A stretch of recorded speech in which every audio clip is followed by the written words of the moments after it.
doing? Okay, let's get right to chapter 10 of Fudge Mania by Judy Blume, Green Gurgling Gas. On Wednesday, Sheila got a call during breakfast. As soon as she hung up, she started bawling. "What's wrong, honey?" Fudge asked. "My friend Mouse Ellis has chickenpox and can't come to Maine." Grandma put her arm around Sheila. "You must be terribly disappointed." "I am," Sheila wailed. "Everything happens to me. Why does it have to be my friend who has to get sick? Why couldn't Jimmy Fargo get chickenpox instead?" So Jimmy Fargo is actually Pete's friend, and Jimmy is going to come for a visit as well. "Jimmy had chickenpox in second grade," I said. "Don't you remember? We all had them." That made Sheila cry even harder. "But it's so unfair." "Where is it written that life is fair?" Grandma asked. "It's all ups and downs, isn't it, Buzzy?" Buzzy Sr. nodded. "Yep, these things happened," he told Sheila. "That's when I burped. I didn't mean to. It just came out. Probably I drank my orange juice too fast," but Sheila glared at me. "I heard that, Peter." "Heard what?" I asked. "That stupid laugh," Sheila said. "That was no laugh. That was a burp." Sheila turned to Buzzy Sr. "Grandpa, make him stop. He's so mean." "He's glad Mouse can't come to Maine." Before I had the chance to explain, Tootsie flicked a spoonful of oatmeal across the table. It landed on Sheila's face. Oh no. Halfway between her mouth and her eye. "You see?" Sheila said. "You see how everything happens to me?" I felt that way before, have you? Yeah, but we shouldn't whine about it. Let's see what happens. "It's just oatmeal," Grandma said, handing Sheila a piece of paper towel. "That's not the point." Sheila turned and ran for the room. I sure hoped things would improve before tonight when Jimmy Fargo got here. After breakfast, Mom helped get my room ready for Jimmy. She moved Fudge's things down the hall into the room Grandma is sharing with Tootsie. She set up a rollaway bed for Fudge right next to Tootsie's crib. "I hate crowding you like this," Mom said to Grandma. "Oh, I don't mind," Grandma said. "Sleeping in the same room as my grandchildren is a privilege. It's a lot more fun than sleeping in a room by myself."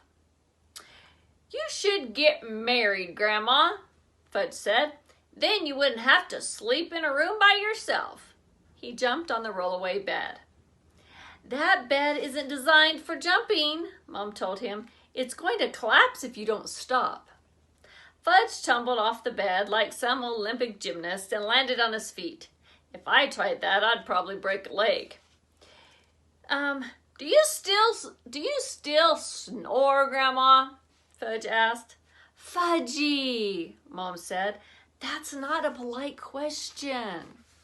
But Grandma didn't mind. She said, "I really don't know, Fudge. You'll have to tell me."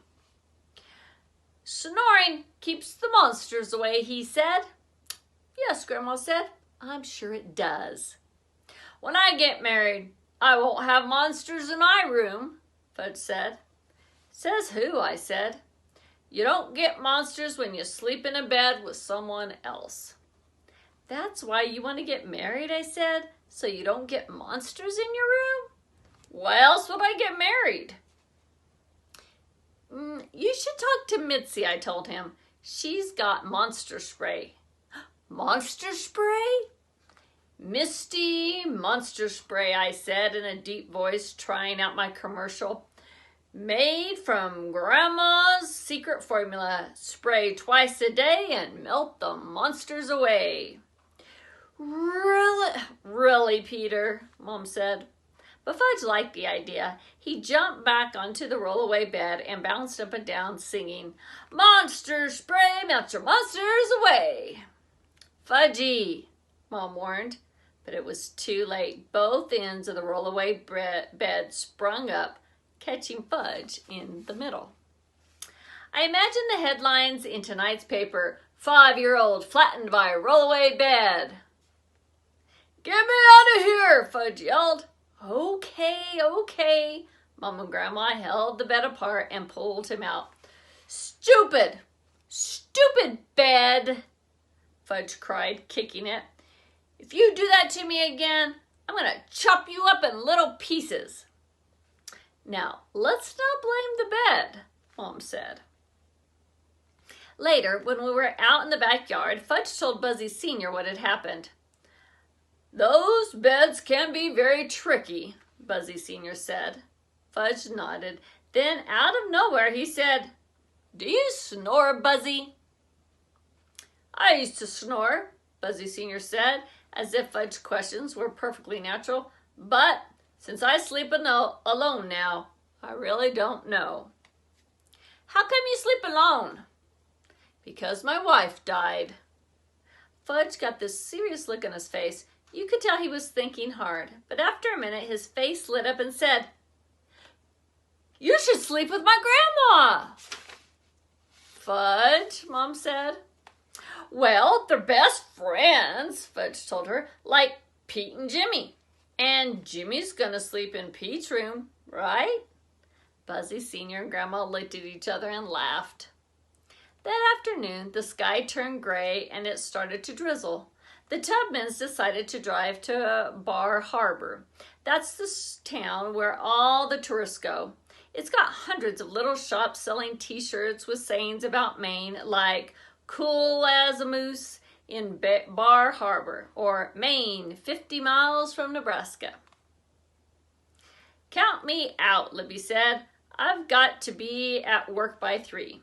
Count me out too, Sheila said. The Hatchers depend on me to babysit Fudge. But Mom convinced Sheila she deserved an afternoon off. If you ask me, everyone was feeling sorry for the Cootie Queen, and just because Mouse got sick and couldn't come to Maine, everyone but me, that is. Still, I felt relieved when the Tubmans left. I hope they go out for pizza and catch a late movie, I thought. I hope they like the action in Bar Harbor and so much they decide to stay for a week. They still weren't back when Mr. Fargo called from town, asking Mom for directions to the house. That was a good sign because by then it was after 6. I waited on the porch. When I saw Mr. Fargo's truck, I ran down to the road. His truck is really old, with rust spots around the fenders. It's painted the color of bile. Bile is like juices in your stomach, and it's kind of a green color.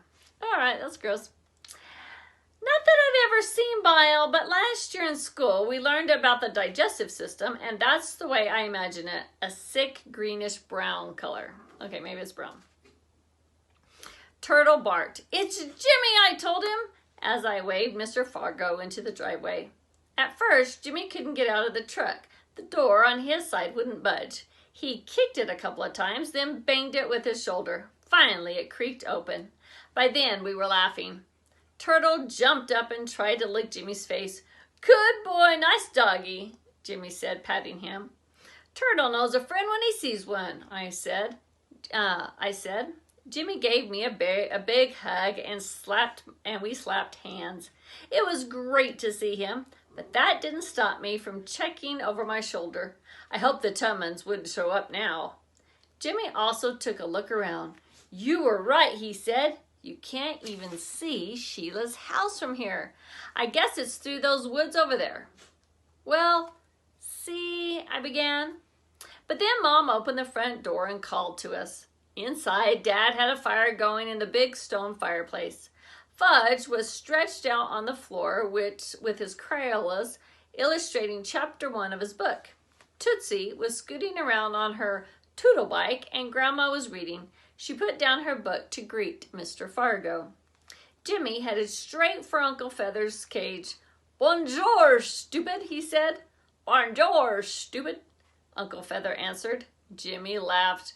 Good old Uncle Feather. Good old Uncle Feather. Please, Jimmy, Mom said. Don't encourage him. Once you get him going, it's hard to turn him off. Turn him off! Turn him off! You see what I mean, Mom said. See what I mean?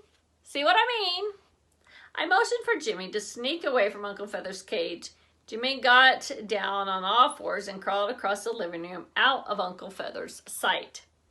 As he did, Tootsie held her arms out to Mr. Fargo. Up, she said, up. Mr. Fargo lifted her high above his head and shook her. Tootsie loved it. She has this thing for bearded men. She raises her arms and says up to any guy with a beard. Mom says it's because Dad used to have one, but I'm not so sure. We're going to have to teach her to be more careful. I can just see her waving down Broadway in a few years, holding out her arms to every bearded weirdo on the street. Mom took Tootsie from Mr. Fargo. Thanks for driving Jimmy all this way, Frank, she said. I know it was a long trip. Oh, I used to come up here in the old days, Mr. Fargo said, with my ex-wife. You remember my ex-wife, don't you? Uh-oh, I thought. I hope he is not going to start in on Mrs. Fargo because Jimmy really hates when he does. How about something to drink, Frank? Dad asked. I was glad he changed the subject. Some fizzy water if you have it, Mr. Fargo said. Coming right up. Mom smiled, but I could tell she was tense. A lot of people get tense around Mr. Fargo, I think. Maybe it's because he never smiles, even when he's trying to be friendly. How about this Maine weather, Dad asked. You have to have weather, whether or not, Mr. Fargo said. Jimmy groaned. That's such a bad joke, Dad. I heard a car pull up in the driveway. Oh no, I thought, not now. The car door slammed, and a minute later, Tummins came bounding up the porch steps and into the house. Sheila headed straight for the fire. Oh, so cold and damp, she began. She stopped when she saw Jimmy. Oh, it's you. Okay, now we have to remember that Jimmy doesn't get along with Sheila either, and Peter did not have the nerve or the guts or whatever you want to say to tell Jimmy that they were actually sharing a big house with Sheila's family. So Peter's gonna be, he's just dying because Jimmy's gonna find out right now that they're sharing a house with Sheila. What's she doing here? Jimmy asked. I'll explain later, I whispered. But Sheila explained for me. I happen to live here. This happens to be my house. I thought this was your house, Jimmy said to me. Well, see, I began. We shared the living room and the kitchen, Sheila said. We eat breakfast and dinner together every day. Jimmy looked at me. I don't get it. It's like two houses in one, I told him. It's like they're connected. Connected, Jimmy said. Yeah, joined together, I said. I looked over at Sheila. She was enjoying this. Joined together, Jimmy said. Sheila laughed out loud. I glared at her. See, our family lives over there. I'm sorry, that was Peter talking. See, our family lives over there, I explained, pointing to our side of the house. And her family lives over there. And the living room and the kitchen are sort of in the middle. Jimmy just stood there with his mouth half open. Sheila picked Jack up and started kissing her. I guess that's her dog, right? I guess it's Jake. Isn't my dog adorable? She asked Jimmy between smooches. I thought you were afraid of dogs, Jimmy said. She is, I told him. That's not true, Sheila said. I just don't like big, smelly dogs. Turtle, who was asleep in the corner, raised his head. Attack, I told him mentally, but he didn't get my message. He just stretched himself and went back to sleep. Sheila carried Jake over to Jimmy and put her in his arms. Rubber belly, she likes that. Jimmy held Jake like a baby. She's so soft. This was too much. I was glad when Dad called, Dinner's almost ready. Pasta with Annie's special sauce. Mr. Fargo suddenly came to life and said, "Better get our things inside, Jimmy." When Jimmy and his father went out to the car, Mom said, "Did you say our things?" "He meant Jimmy's things," I told her. "I hope so," Mom said, looking worried. But when Jimmy carried one duffel bag into the house and Mr. Fargo carried another, I don't have that much. Let me see just a second. "I don't have that much," Mr. Fargo says. "Just this and my art supplies." "You're planning on staying with us?" Mom asked. "No point in trying to camp out in this weather," Mr. Fargo told her. From the look on Mom's face, I thought she might faint. There was a long, awkward silence. Finally, Dad said, "You can have the sofa in here, Frank. It's the only available space left." "Unless Grandma sleeps with Buzzy Sr., Fudge said. "Then I can sleep with Grandma's bed and Mr. Fargo can have the rollaway." Everyone laughed at Fudge, including Mr. Fargo. "Don't go to any trouble," he said. "This sofa looks mighty good to me." Later, when Jimmy and I were in the bathroom getting ready for bed, he said, "I'm really embarrassed about my father. Anybody could see you've already got too many people in this house." "It's no big deal." I handed him a clean towel. "Hey, yeah, right. That's how come your mother almost fainted." "Only because we're out of beds," I said. "You think my father cares about beds? He likes to sleep on the floor." "It's okay, forget it." Jimmy spit out toothpaste.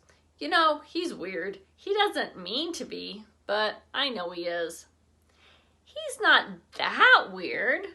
I flushed the toilet, which reminded me of my poison gas story. "Look," I said, "I'm embarrassed too. I should have told you about sharing a house with the Tubmans, but I didn't find out until we got up here, and then, well, I was afraid if I told you, you wouldn't come." I probably wouldn't have," Jimmy said, "but now that I'm here, it doesn't seem that bad." I was glad I wouldn't have to lie to Jimmy after all, and tell him the truth wasn't as hard as I thought it would be. Still, I couldn't help wondering how he would have reacted to my story. I decided to find out. As soon as we were in bed, "Did you hear about the poisonous gas?" "What poisonous gas?" "The poisonous gas in the toilets." "What toilets?" "Some guy up here. He had poisonous gas in all his toilets." "What do you mean, poisonous gas?" Jimmy faced me and propped himself up on his elbow. "It was this green, steamy, gurgly stuff that bubbled up every time he flushed." "Green? Steamy? Gurgly stuff?" Jimmy started to laugh. "It's not funny," I said. "It's an environmental disaster." "An environmental disaster?" Jimmy said. "Where'd you read that? In a National Enquirer?" "You don't think it's possible?" "Yeah, I think it's possible if the guy ate something that didn't agree with him." Jimmy broke up laughing. "Ha ha," I said as I reached over and turned out the light. "Ha ha," a voice repeated, and it wasn't Jimmy. I jumped up out of bed and opened the door. Fudge was sitting on the floor right outside my room. "What are you doing?" I asked. "I don't know." "Didn't anybody ever tell you you're not supposed to listen to private conversations?" "No." I picked him up and turned him upside down. I held him that way until his face turned purple. "Put me down, Pete!" "Not until you promise never to do that again." "Okay, I promise." I didn't believe him for a second, but I put him down anyway. "Now go to bed." "I can't." "Why not?" "I'm afraid of the rollaway." "The rollaway can't hurt you." "Yes, it can. It can smash me. So I'll sleep in here with you and Jimmy." "No, you won't." I carried him down the hall and dropped him on the rollaway bed. Grandma and Tootsie were already asleep. Fudge listened to Grandma, who was snoring softly. "No monsters tonight," he whispered, pointing in her direction. "Right," I whispered back. "Now go to sleep." "Tuck me in, Pete," he said. I tucked him in. Now, kiss me goodnight.